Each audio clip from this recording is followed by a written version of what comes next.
Hello दोस्तों, जैसे कि मैं पिछले वीडियो में आपको पढ़ा रहा था और कुछ टेक्निकल ग्लिच की वजह से मेरा वीडियो अधूरा रह गया था। ठीक है, तो इसको पार्ट 2 करके देख लेना और मैं वैसे ही अपलोड भी कर दूंगा इसको। ठीक है, तो जैसे मैं यहाँ पढ़ा रहा था कि आर्टिकल 21 में लगभग मैंने सारा आर्टिकल खत्म कर दिया था और मैं आर्टिकल 21 में बाबा रामदेव के जो नींद का अधिकार था पढ़ा रहा था। उसको मैंने आपको बताया था कि जैसे मान लीजिए आप घर पे सो रहे हैं और आपके घर में 11 बज रहा दिन के और आप माता जी आ रही जगाने के लिए, तो आप कह रहे हैं कि माता जी कह रहे हैं कि उठो बच्चा, तो आप कह रहे हैं नहीं नहीं माता जी, ये तो हमारा फंडामेंटल राइट है और अब इसके तहत हम सुप्रीम कोर्ट जा सकते हैं। तो वहीं से आपके उड़ते हुए एक चप्पल आगे पार्ट से पड़ी कान के नीचे और कहेंगे उड़ जाने सुप्रीम कोर्ट यहीं तय कर दूंगी। तो आप घर में ऐसा करेंगे तो उसका आपको परिणाम भुगतना पड़ जाएगा। ठीक है, तो बाबा रामदेव के 2011 में आपको नींद का अधिकार दिया गया था। ठीक है, उसके बाद आपका आता है एक आता है शक्ति वाहिनी केस में, जिसमें आपको कहता है कि मनपसंद जीवन साथी चुनने का अधिकार। मनपसंद शक्ति वाहिनी केस, शक्ति वाहिनी केस। इसमें क्या होता है कि इसमें आप अपने मनपसंद साथी, मतलब आपको जो पसंद है, कोई कास्ट कोई रिलीजन कुछ नहीं मैटर करता है, आप जिससे चाहें उससे शादी कर सकते हैं। ठीक है, तो मनपसंद व्यक्ति से शादी, मतलब ये आपका फंडामेंटल राइट है कि आपको जो पसंद है उससे आप शादी कर सकते हैं। आप किसी के भी दबाव में ये नहीं कोई कह सकता कि आप इससे नहीं उससे करिए, आपका ये अधिकार है। अगर आप जिसको पसंद करते हैं उससे शादी करेंगे और आप सुप्रीम कोर्ट के तहत या हाई कोर्ट के तहत या जिला न्यायालय के तहत, आप नहीं जिला न्यायालय नहीं, सुप्रीम कोर्ट हाई कोर्ट के तहत आप वहाँ पर जाइए उस व्यक्ति के साथ, अब जो भी आपका जीवन साथी है, और उसे आप आराम से क्या कर सकते हैं, हाई कोर्ट के साथ रजिस्ट्री करवा करके आप आराम से उसको लीगल बना सकते हैं और उसके बाद आपके साथ कोई कुछ गलत व्यवहार नहीं कर सकता। ठीक है, लेकिन आजकल हमारे समाज में क्या है कि जात पात को बहुत देखा जाता है और कोई भी इंसान अगर आप किसी को पसंद कर रहे हैं तो वहाँ की आपको जात लगा दी जाएगी, नहीं भाई साहब ये फलाने कास्ट का है, ढिकाने कास्ट का है।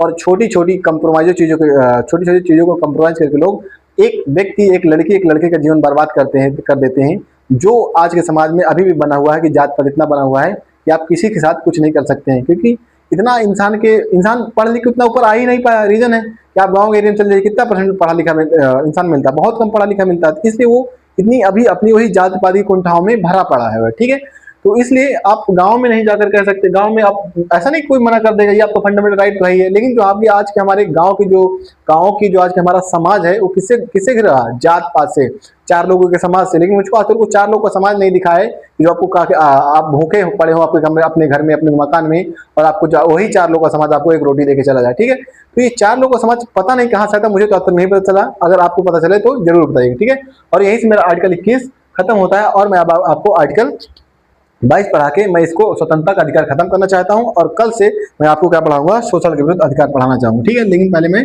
आर्टिकल 22 को खत्म कर दूं। आर्टिकल 22 आपको क्या करता है, आर्टिकल 22 आपको गिरफ्तारी से सुरक्षा देता है। मतलब आपने कोई अपराध किया और आपको गिरफ्तार किया जाएगा, लेकिन किस बेस पर गिरफ्तार किया जाएगा वो आपको बताया जाएगा। ठीक है, तो इसकी एग्जैक्ट परिभाषा क्या है, एक मिनट रुकिए थोड़ा, इसमें आपको इसको 7 भागों में बांट के पढ़ाऊंगा मैं आराम से करके। ठीक है, अच्छा सॉरी, इससे पहले एक शिक्षा का अधिकार है, आर्टिकल 21A।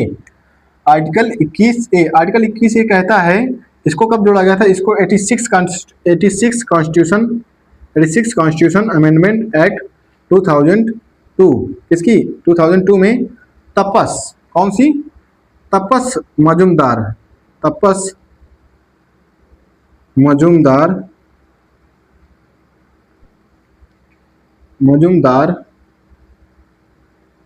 मजुमदार समिति ने 1999 में इसको सजेस्ट किया था। 1999 में इसको सजेस्ट किया था कि शिक्षा के अधिकार को एक अलग आर्टिकल में भाग 3 में जोड़ दिया जाए, जिसके बाद इसको 86वें इन्हीं की सिफारिश पर 86वें कॉन्स्टिट्यूशन अमेंडमेंट एक्ट 2002 में शिक्षा के अधिकार को जोड़ दिया गया। इसे क्या बोलेंगे, शिक्षा का अधिकार। शिक्षा के अधिकार में कितने साल से कितने बच्चों को शिक्षा का अधिकार, 6 साल से 14 साल तक के बच्चों के लिए, 6 वर्ष से, यहाँ नहीं दिख रहा होगा आपको, 6 वर्ष से लेकर के 14 साल तक के बच्चों को मुफ्त शिक्षा का अधिकार दिया जाएगा। मतलब इनको अपना शिक्षा पाने का अधिकार है और इनको कोई भी इनकी शिक्षा पाने से रोक नहीं सकता। ठीक है, ये आपका एक आर्टिकल 21 छोटा सा है कि इसमें शिक्षा के अधिकार की बात की जाती है, जिसको 86वें कॉन्स्टिट्यूशनल अमेंडमेंट 2002 के दो के द्वारा जोड़ा गया है। किस तपस मौजूदा समिति ने इसको क्या किया था, इसकी सिफारिश की गई थी, जिसके बाद इसको भाग 3 में आर्टिकल 21A में अलग से आर्टिकल बना करके जोड़ दिया गया था कि 6 वर्ष से 14 वर्ष तक की आयु के बच्चों को इसमें रखा जाता है। ठीक है, इसमें आपसे नहीं पूछेगा। ठीक है, चलिए अब मैं आर्टिकल 22 में आ जाता हूँ। आर्टिकल 22 में आपको गिरफ्तारी के खिलाफ क्या करता है, विभिन्न प्रकार के आरोपों से आपको बचाता है, मनमाने ढंग से की जाने वाली गिरफ्तारी एवं नजरबंदी से सुरक्षा। ठीक है, आपको गिरफ्तारी एवं नजरबंदी से क्या करता है, सुरक्षा। गिरफ्तारी एवं नजरबंदी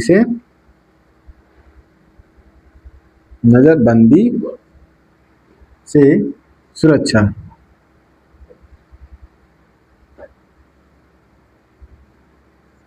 अब दंड एक होती है गिरफ्तारी, 2 प्रकार की होती है। ठीक है, अब आपका हो गया दंडात्मक गिरफ्तारी, मतलब गिरफ्तारी हो गया, और नजरबंदी क्या होता है पहले ही जान लीजिए। ठीक है, गिरफ्तारी और नजरबंदी में अंतर क्या होता है।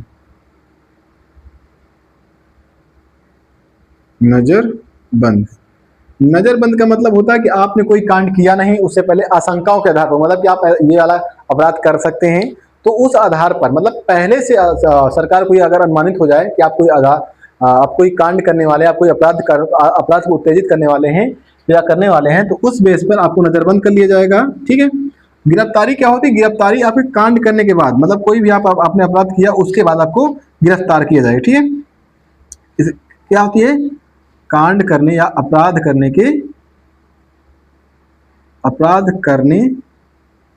के बाद की जाती है, के बाद।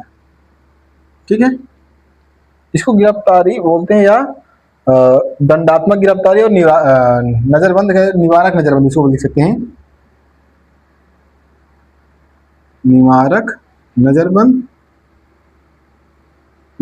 ऐसे बोलते हैं। दंडात्मक गिरफ्तारी मतलब आपने कोई दंडात्मक गिरफ्तारी, मान लीजिए आपने कोई कांड किया, उसके बाद, कांड के बाद आपको गिरफ्तार किया जाए, इसमें क्या हो जाएगा, कांड करने से पहले, अपराध करने से पहले ही आपको गिरफ्तार कर लिया जाएगा।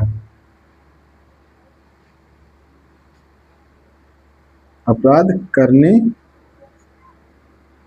से पहले ही आपको गिरफ्तार कर लिया जाएगा और कहा जाएगा कि आपके खिलाफ, आपके द्वारा ये वाला कांड होने की संभावना है, जिस वजह से आपको गिरफ्तार कर लिया। ठीक है, तो ये गिरफ्तारी 2 प्रकार की होती है, एक दंडात्मक गिरफ्तारी, एक निवारक नजरबंदी।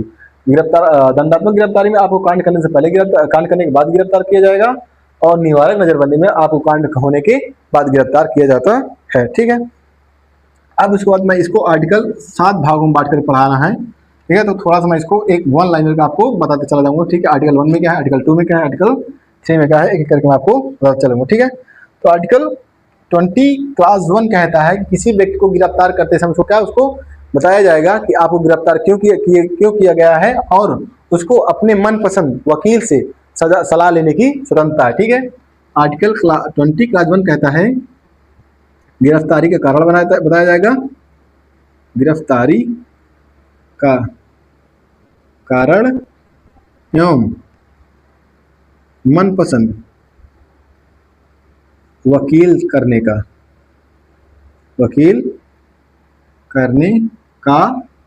अधिकार आपको दिया जाएगा इसमें। ठीक है, मतलब आपको क्यों गिरफ्तार किया गया, मान लीजिए ऐसे पुलिस आई और आपको गिरफ्तार उठा लेके चली गई, तो उसको ये अधिकार नहीं है, आपको बताना पड़ेगा कि आपको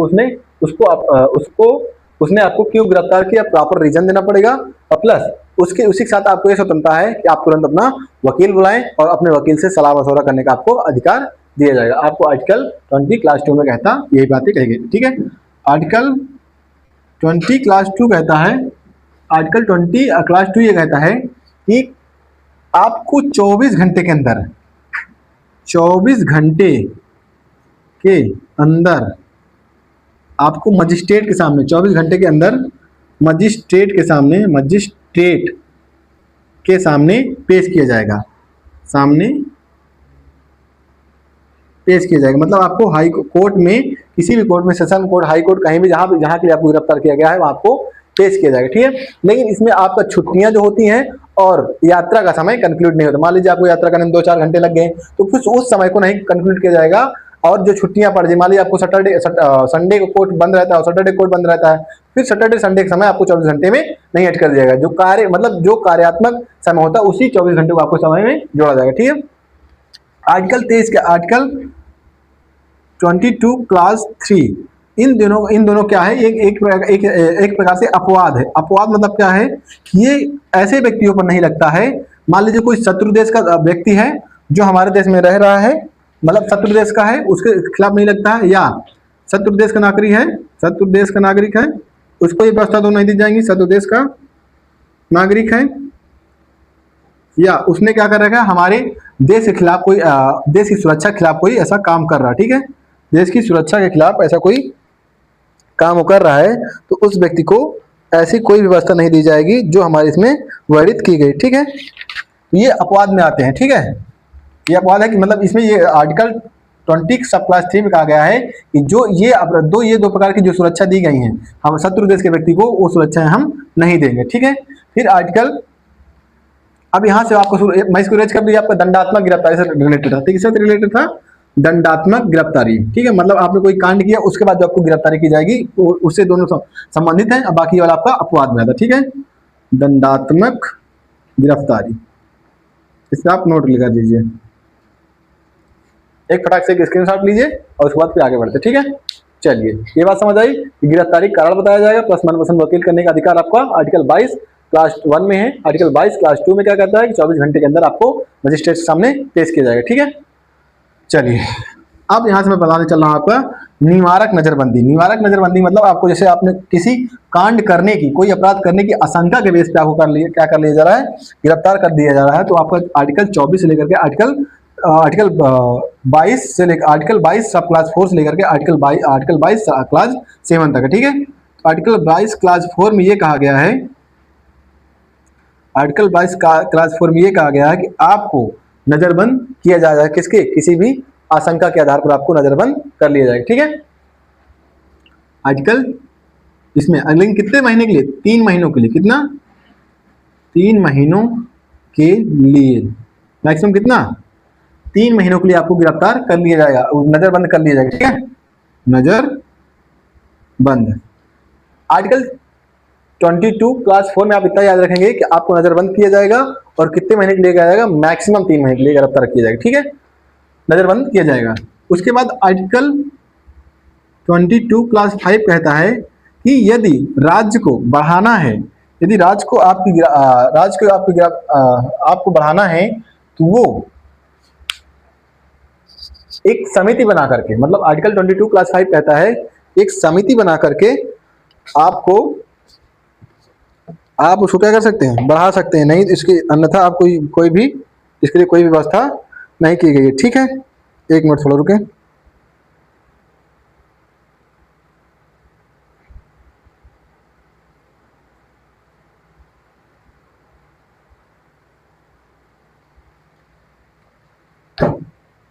ठीक है, तो उसमें जो समिति होगी हाईकोर्ट की समिति, हाईकोर्ट में एक समिति बनाई जाएगी जिसके तहत आपको बताया जाएगा कि मतलब आप मान लीजिए 3 महीने तक आप समय बढ़ाया, अगर 3 महीने से अधिक समय बढ़ाना है तो आर्टिकल 22 क्लास 5 के तहत हाईकोर्ट के जजों की उसमें एक समिति बनेगी जो आपके समय को बढ़ाएगी और किन बिंदुओं के बेस पर बढ़ा सकती है वो भी उसमें आराम से मेंशन किया जाएगा। ठीक है, आर्टिकल क्लास 22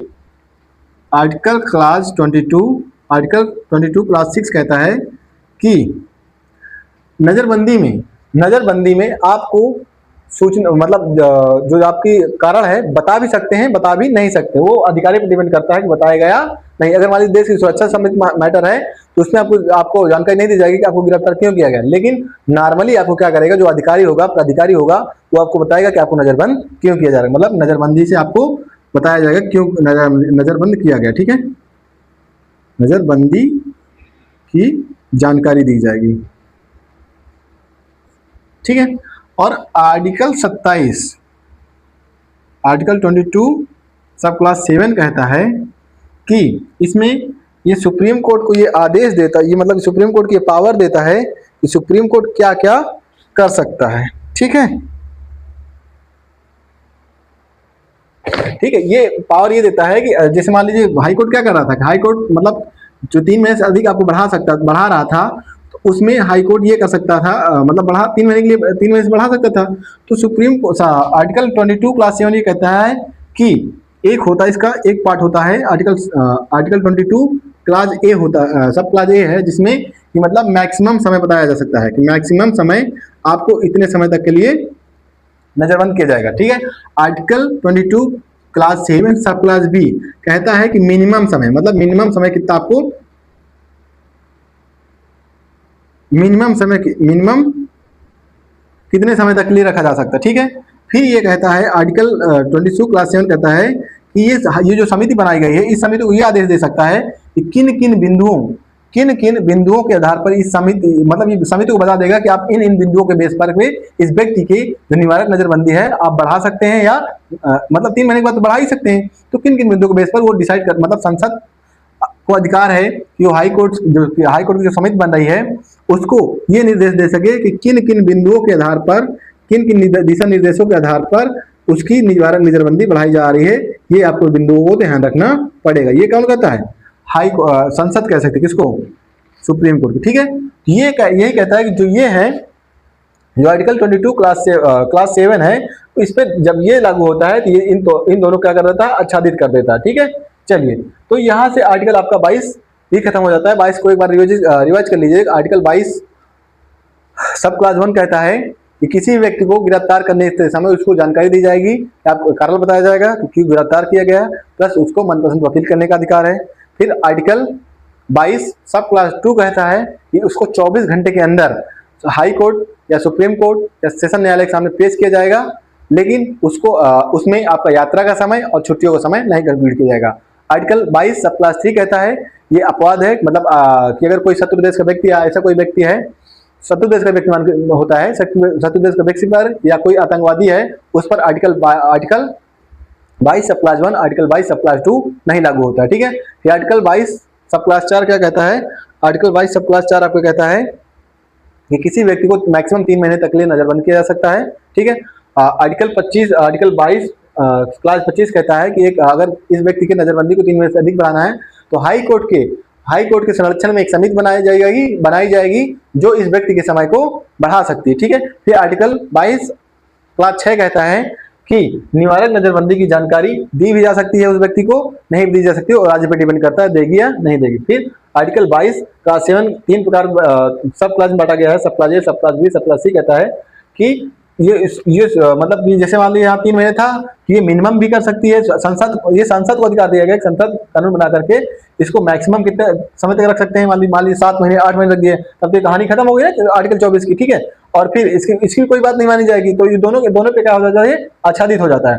फिर मिनिमम समय बना सकती है, मान लीजिए उसने कहा कि मैं इस व्यक्ति को एक महीने की नजरबंदी की तहत रखूंगा, तो उसमें क्या हो सकता है कि ये फिर आच्छादित हो जाता है। और ये बता दें किन किन बिंदुओं पर, मतलब किन किन बिंदुओं पर हाई कोर्ट अपनी सिफारिश देगी, तो ये भी क्या हो गया, आच्छादित हो गया। तो वही कहते हैं जब आर्टिकल 27 लागू होता है तो आर्टिकल 22 का भाग से क्लास 7 लागू होता है, तो आर्टिकल 22 का क्लास 4 और आर्टिकल 22 क्लास 5 का हो जाता है, आच्छादित हो जाते हैं, मतलब निष्क्रिय टाइप हो जाते हैं, क्योंकि सारे डायरेक्शन तो यहाँ से होगा। ठीक है, ये रहा आपका स्वतंत्रता का अधिकार, जिसमें मैंने आपको आर्टिकल 19, 20, 21A 22 पढ़ा दिया। ठीक है, अगर मुझे लगता है कि आपको समझ आ गया होगा, और जहां नहीं समझ आया एक बार बता दीजिएगा, मैं बिल्कुल उसको फिर से रिपीट कर दूंगा अगले वीडियो में अपनी। ठीक है, और अब मैं कल से आपको पढ़ाना चलूंगा शोषण के विरुद्ध अधिकार आर्टिकल 23 और आर्टिकल 24।